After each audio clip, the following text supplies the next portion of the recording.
It's hour number 3. Big news blitz coming up in the last half hour. Wayne Madsen of WayneMadsenReport.com is our guest. I'm Alex Jones of Infowars.net. What is the Endgame.com and JonesReport.com. Wayne Madsen is a D.C.-based investigative journalist. I know whenever I'm watching Intelligence Committee hearings, I can look in the background in the press gallery and see him there on C-SPAN.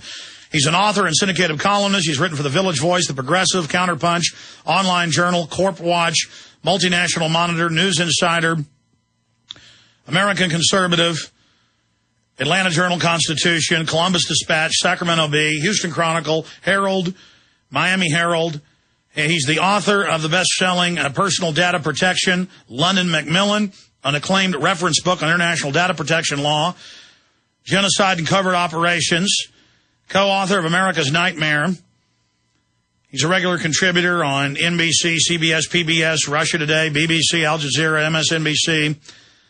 He, of course, worked with a U.S. naval officer, managed the first computer security programs for the U.S. Navy. He subsequently worked for the National Security Agency and Naval Data Automation Command, Department of State, RCA Corporation, Computer Science Corporation. He's a senior fellow with the Electronic Privacy Information Center, EPIC, a privacy public advocacy group. Madsen is a member of the Society of Professional Journalists, an association of intelligence officers, and the National Press Club. And I spent a lot of time reading much of his bio because we don't normally do that. He's specifically well vetted and has a lot of gravitas on not just the NSA, Homeland Security, cybersecurity takeover that's passed committee, now going to the full Senate, but WikiLeaks and Black Ops and dirty tricks and basic sneakiness.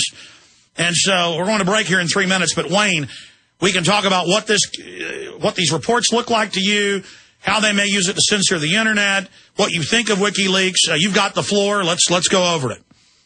Well, Alex, what I've seen with what they're reporting, these 90,000 documents are, the highest classification is secret. Now, we know that the intelligence community is overclassifying things. So, really, what do we have here? Do we have anything that's really earth-shattering, or do we have something that probably could be found on the front page of any daily newspaper? We know that from these leaked documents that there's a mess in Afghanistan and Pakistan. Well, we already knew that. We knew that from Ambassador Carl Leichenberry's cables back to Washington to the State Department that stated that, backing this guy Hamid Karzai is a total disaster. So what do we know that's new? What we have here are 3 newspapers selected for these leaks: the New York Times, the Guardian in the UK, and Der Spiegel in Germany. And I think all 3 are problematic when it comes to leaks. Because these are well-known papers that work like hand in glove with intelligence. Absolutely, and we know that Der Spiegel, for example, is pushing for the war against Iran. They supported the United States in the Russian war in South Ossetia against Georgia. We know that the Guardian has some links to George Soros. And we know that Soros and his friends like Cass Sunstein are big promoters of WikiLeaks. Which is bizarre because we've got Sunstein saying censor the Internet. This looks like it could be their excuse, but that's what I noticed yesterday and today reading these articles, is notice they're saying, oh, look, it shows that Pakistan's helping the Taliban right as the West wants to go into Pakistan and admits we have special forces on the ground. So it's very suspicious. Wayne Madsen, stay there. Let's come back and go over all of this and talk about the fact that these communiques, 92,000 of them, are in digital format. So we'll discuss it all straight ahead with Wayne Madsen. I'm Alex Jones. You're listening to the GCN Radio Network. GCNlive.com is the website.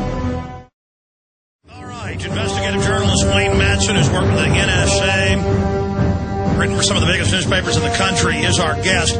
Bottom line, we're only a few days into this WikiLeaks situation, reportedly documenting massacres in Afghanistan, but that's already been in the news.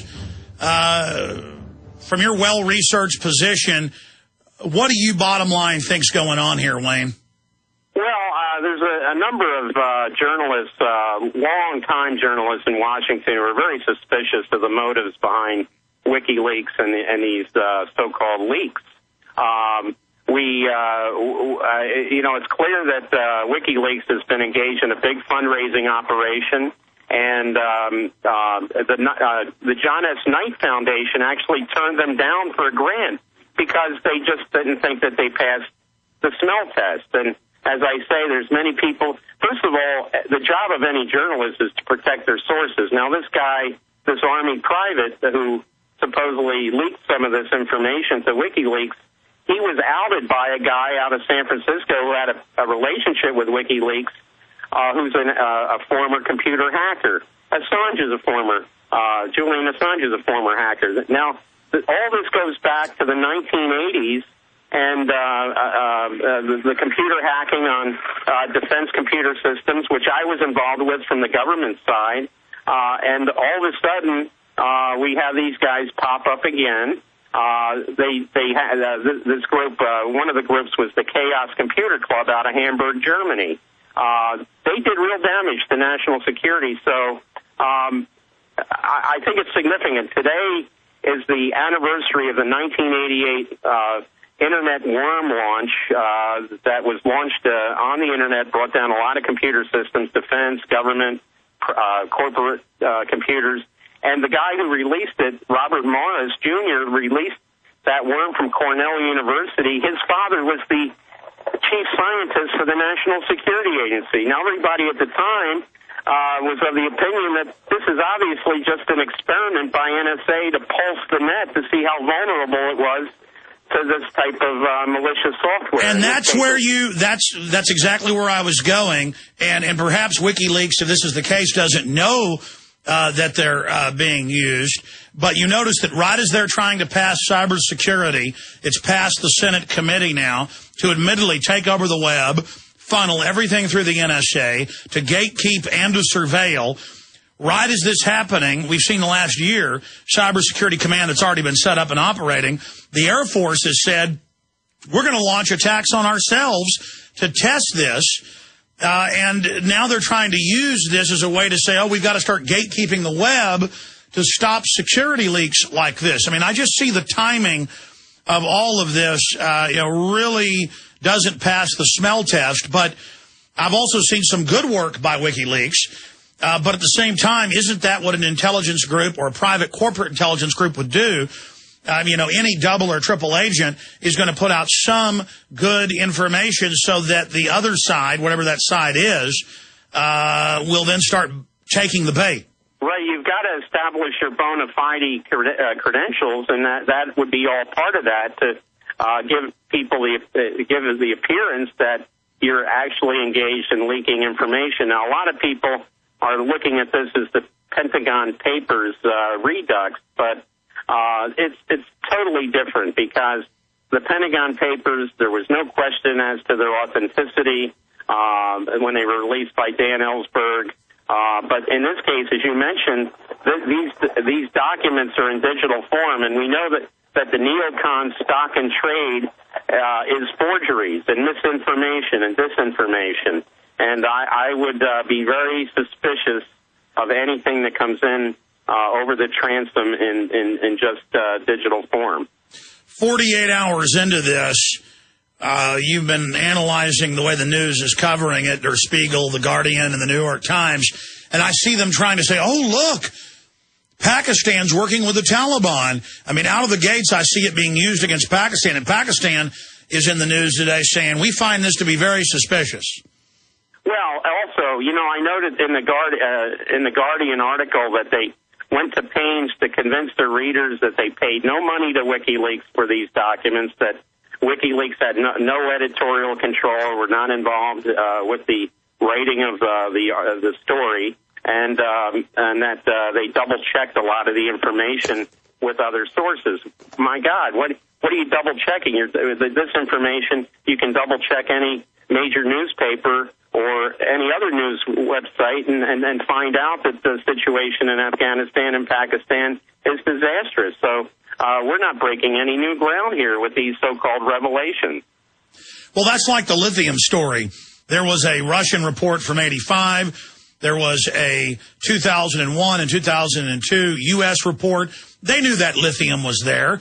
I mean, they know there's trillions of oil there. What did you make of that supposed leak that we were really there for the lithium?